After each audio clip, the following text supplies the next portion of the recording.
Σερένα, σας εύχονται καλημέρα. Η θερμοκρασία σήμερα θα κυμανθεί από 9 έως 20 βαθμούς Κελσίου. Ευχαριστώ.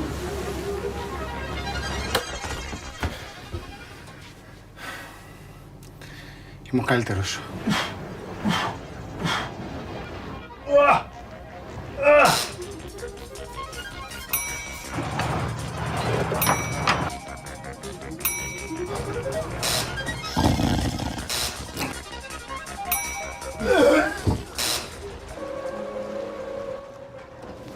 Γιατί δεν παίζουμε κάτι άλλο? Χαρτιά, ας πούμε.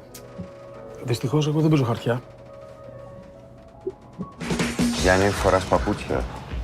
Τα κουτάλια δεν είναι τέλεια. Έχεις άλια στο μαξιλάρι. Χάλια είναι. Εμένα δεν μ' αρέσει ο τρόπος που κοιμάται. Λες να είναι ανικανός. Πιστεύεις ότι τα μπουτια μου είναι χοντρά? Δεν λέω ότι έχεις κάτι. Ίσως ήταν το άγχος, ίσως... Είμαι ο καλύτερος. Είμαι ο καλύτερος, είμαι ο καλύτερος, είμαι ο καλύτερος.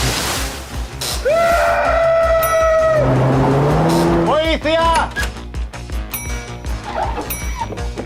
Πώς το καραβελώνεις? Στους 120 βαθμούς.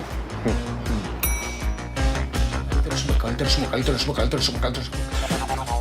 Ζητά συγγνώμη. Όχι, δεν μπορώ, συγγνώμη, δεν μπορώ. Εγώ έχω τρελαθεί. Σας παρακαλώ πάρα πολύ, είναι πολύ. Είναι υπερβολή αυτό που κάνεις. Είναι σημαντικό για μένα.